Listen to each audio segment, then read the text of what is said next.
મસ્ત પ્રિય પ્રિય મારી વાલી વાલી મારી ઘરવાળી લે કામ કરતી લાગીશ ને? હા. તો તારું જે કામ હોય ને એને થોડુંક સાઈડમાં મૂક અને મારી માટે મસ્ત કડક મસાલાવાળી હાઈ ક્લાસ ચા બનાવી દે. સસન, મારે તો કઈ કામ જ ધંધો નથી નહીં. સવારે ને બપોરે તમારા બાપ દીકરા હાટુ ચા જ બનાવવાની. બાકી તો હું નવરી જ છું. અરે પણ એમાં ગરમ હું થાજો હવે બાપુજીને ને મને ચા ભાવે છે તો અત્યારે અમે તને બનાવવાનું કહીએ છીએ તો બનાવી દેવાની. એમાં એટલું ગરમ ન કર. બનાવી દે તો મસાલાવાળી. 100 વાતની એક વાત હું ચા નહીં બનાવું. અરે બનાવ ને. ઓ બેટા ચા વાગે મસ્તીની બની હે વો અજે કપ ચા લઈ લે. અરે જાનુ હવાના મંડી પડ્યા હો ચા આપો ચા આપો કેટલી વાર ચા હોય? એ આ તારી એને ઓ ઘરવાળીને સમજાય હો મારી એને જબાન નો લડાવે કેવી મારી રાડું પાડીને વાતો કરે હું એને હરો હું. એ ઈ તારા સસરા થયો અને મારા બાપુજી થાય એનો આદર આપણે કરવો પડે હો. પણ કેટલી વાર સવારથી લઈને 20 કપ ચા પીએ ડાયાબિટીસ થઈ જાય. બાપુજી તમારા વહુ બેટાની વાત બી સાચી છે ને. તમે છે ને ચા પીધા કરશો અને ઈ ચા બનાવ્યા કરશે. તમે ચા પીધા કરશો ને ઈ ચા બનાવ્યા કરશે તો આમ ને આમ હવારથી હાંજ થઈ જાય. બપોરનું બધી જમવાનું કોણ બનાવશે? ઘરનું બધું કામ કોણ કરશે? થોડુંક ઈ બી સમજાય ને. મને ચા પીવાની ટેવ હે ને એટલે મને ઘડે ઘડે કહું મને કઈ શોખ નથી ને ભાઈ ચા એક ગ્લાસ બનાવે હે હો. જો આને તમે છેલ્લે પેલી ચા પી દીધી છે હવે હું ચા નહીં બનાવું બરાબર મારે ઘણા બધા કામ છે હું જાઉં. એ આ તારી ઘરવાળીને જરા સમજાવી દો. હવે હે ને મારે ને તારા ઘરમાં રહેવું જ નથી. હું એને ગામડે જ ભયો જાઉં હો. ઓલી મારી બાજુવાળી રમીલા ને ગામડે ફટાફટ મને ચા તો બનાવી દે ને લપ કર્યા વગર. તારી ઘરવાળી કેવી કચકચની હે લપરી હે. અરે બાપુજી તમારી ગામડે નથી જાવ. જો સવાલ ખાલી ચા પીવાનો છે ને તો એવું હોય છે ને તો ચા હું મારા હાથે બનાવી દે પણ તમે ગામડે ન જાવ. કારણ કે જો તમે ગામડે જાઓ ને તો આખું ગામ વાતું કરશે કે આનો છોકરો એકનો એક હતો એને સિટીમાં ભણાવવા મોકલ્યો મોટો માણા બનવા મોકલ્યો હવે અત્યારે મોટો માણા બની ગયો તો બાપાને જ ઘરમાં લાત મારી પાછો ગામડે મોકલી દીધા. એવું નીચું જોવા જેવું થાય એવું ન કરતા હો બાપુજી. હાલો સવાલ ખાલી ચા નો છે ને તો ચા હું બનાવી દઉં. તારા હાથમાં ઈ ચાની મજા નથી જે લેડીઝ ના હાથની મને પીવાની મજા આવે ને. અરે મારા હાથની બી આજે મજા આવશે. મજા લઈ લ્યો એકવાર હો. હાલો આવું હમણાં ચા બનાવી. હળવી કાળી ન બનાવતો હારી બનાવજે.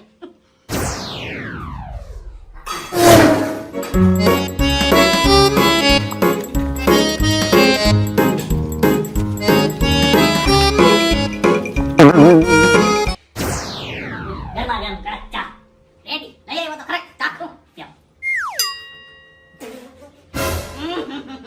ચા હે કે એર ઇન્ડિયાનું તેલ હે? નથી હારી? બકવાસ બેકાર ભંગાર ચા આવી જા હોય. સોરી બાપુજી. હાલો હું જાઉં. હું આલો મોઢુંનો સ્વાદ બગાડી ન હોય ગયો. ઓહો મારી જાનુ મારી ઘરવાળી લે તારી માટે સ્પેશિયલ કડક ચા લ્યો. ચા પી લે ચાલ. મારે પીવી ચા. અરે ચા ખાલી ગરમ હારી લાગે અને ગુસ્સો ઠંડો હારો લાગે. બહુ ગરમ ન થાવ. લે ચા પી લે તું.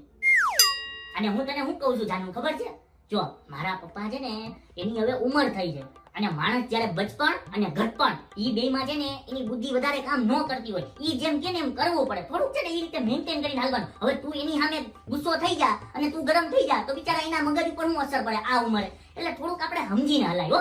એટલે હવે બીજી વાર છે ને ઈ કાંઈ પણ બોલે ને નરમાઈથી હા બાપુજી હા બાપુજી હા બાપુજી કરતું કરતું છે ને મઠારી લેવાનું. હું હા વાંધો નહીં હું સમજીશ. સમજીશ ને? હા સારું. ઓકે ચા પી લે ચા પી લે. હા બાપુ. લે આને તો મને કીધું નહીં કે મેં ચા કેવી બનાવી હતી. પાઈ ચીલ બેની હોય એવી ચા. પણ આમ છે ને મેન્ટેન થઈ ગયું ને ઘરવાળીને ને બાપુજીને બેયને સમજાવી ને ઘર છે ને મેન્ટેન ની રીતે હલાવતા આવડવું જોઈએ હો, મારી જેમ. એ બહુ બેટા હું એને તારો હોરો હું કરો. તારું ભણવા. આવો બેની. સીધું ને તારું ભણવા. હે? સપનું હતું? મને તો એમ કે કોક અહીંયા બાંધે છે. સારું હતું લ્યો સપનું હતું. ભૂઈ જાવ પાછો.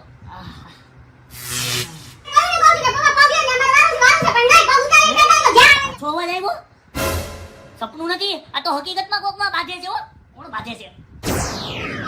હવે તું એનું ઘર આમ સાફ કરતી હોય તો પણ હું થયું હવારમાં હું તમે કતિયો ચાલુ કરી દીધો. આ તારી ઘરવાળી મને ફેરવીને હાવડી જીકી લીધી. હે આવું નો કરાય હો.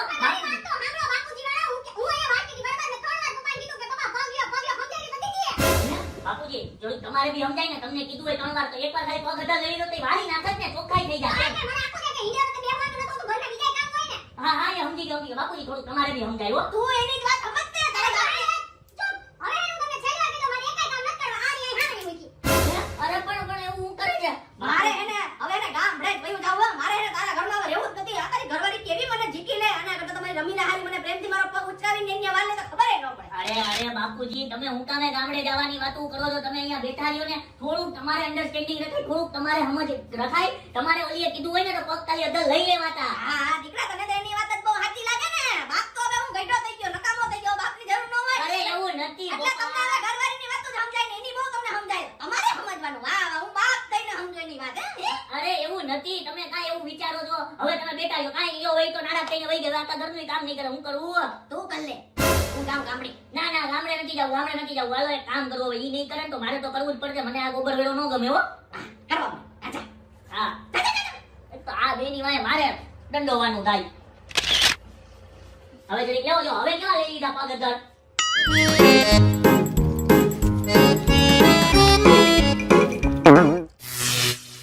આહાહાહા. જો ત્યાં તું બાપા હારે બાંધતી હતી ને, હવે બાપાની આજુબાજુમાં બધી જગ્યાએ મેં વાળી નાખ્યું છે. રેડી? હવે તું ખાલી અહીંયા પોતું મારી આવજે. અને હા, ઉપરથી છે ને મેં બાપુજીને કહી બી દીધું છે કે ઈ આપણા ઘરની વહુ છે, આપણા ઘરની લક્ષ્મી છે. કોઈ કામ વાળી નથી કે તમે એને જેમ આવે એમ મન ફાવે એમ બોલી લ્યો છો ને હાકી લ્યો છો. એમ નહીં હાલે. ઈ મારી ઘરવાળી છે હો. હા, કેવું જ પડે ને. જ્યાં તારો વાંક નો અહીંયા મારે નાચ પાડવી પડે ને. જ્યાં તારો વાંક હોય હું તને ખીજાઈ લઉં ને. હા હા, તો પછી હવે તને હું કહું છું, ભૂખ બહુ લાગી છે તો કઈક હાઈ ક્લાસ રોટલા બનાવ ને. આમ બી નાસ્તો નથી કરવો, ડાયરેક્ટ બપોરનું બનાવી નાખ જમવાનું. શું કરવું છે તમારે? ઊભી રહો. એ બાપુજી, બપોરે જમવામાં હું ખાવું? આ રીંગણા બટાટાનું શાક. રીંગણા બટેટા. રીંગણા બટેટાનું શાક નહીં બને. કા? રીંગણા જ નથી ઘરમાં. એવું છે તો બટેટા તો છે ને? હા બટેટા છે. એ બાપુજી, રીંગણા બટેટા નહીં બને, ખાલી બટેટા બનશે. ખાઈ લેવો. એ ના રીંગણા બટાટા બે હોય ને તો જ મારે ખાવું બાકી નહીં. બાપુજી ની કઈ તો પાછું છે ને કંકાસ થાય હો ઘરમાં. એક કામ કર ને, જા રીંગણા લેતી આવ ને રીંગણા બટેટા બનાવી નાખ. હું રીંગણા લેવા ન જાય. તમારે રીંગણા શાક ખાવું ને તમારે ને તમારા બાપુજીને તો રીંગણા લેવો જાઓ. ઓહો, હારું હું અત્યારે રીંગણા લઈ આવું. જો બાકી રીંગણાનું શાક નહીં બને તો બપોરે બાપુજી નહીં ખાય ને આખું ઘર માથે લે હો. હારું રીંગણા લઈને આવું છું. આહા. ઓ ભાઈ, ઓય, હું કરસ તો અહીંયા? અરે ભાઈ હું ડેમે છે ને કૂદીને મરવા જાઉં છું હો. કા ભાઈ, હું કામે મરવું છે? આવી હારી જિંદગી છે, આવી હારી દુનિયા છે, જીવને ભાઈ.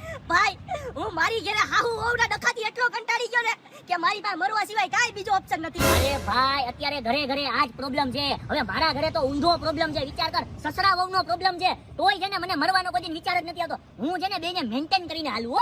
મેન્ટેન કરીને હા, મહાન પુરુષ ઈ જ છે કે જે ગમે એ સિચ્યુએશનમાં છે ને પોતાના પરિવારને, પોતાના પરિવારના વ્યક્તિને છે ને મેન્ટેન કરીને હાલે ને એને જ મહાન પુરુષ કહેવાય. મારે એને કઈ મહાન પુરુષ થોડા કહેવાય, એને તો ખદડા કહેવાય. હવે છે ને હુંય મહાન પુરુષ બની. વાહ એમ, વાહ વાહ, એક જણાનો જીવ બચાવ્યો મેં. હાલો હવે હું રીંગણા લેતો આવું. હે, હું ગધેડનો થેલી ભૂલી ગયો. થેલી લઈ આવું. હો બેટા તારક મહેતા ચાલુ થઈ ગયું. હા થઈ ગયું પણ હું કહું પપ્પાજી હમણાં આવી જાહે તો ઓલા. અરે ઈ નહીં આવે હજી તો એને ઈ ગામમાં છે ટીંગણા લેવા ગયો હતી ગોતીને આવશે ને તારે મોડું થઈ જાય. આવું તો ટેન્શન લેમાં. જો આપણે પકડાઈ ન જાય. નહીં પકડાય તો તારક મહેતા પૂરું થઈ જાય હો.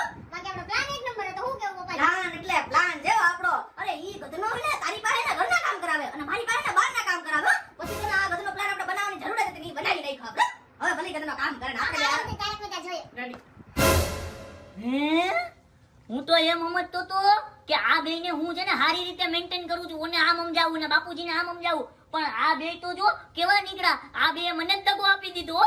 પોતાને ઘરનું કામ ના કરવું પડે અને મારા બાપુજીને બહારનું કામ ના કરવું પડે એની માટે ઈ લોકો આવું નાટક કરતા હતા અને મારી ઉપર ગેમ રમી નાખી. એક ખાલી સિરિયલ જોવા હતું.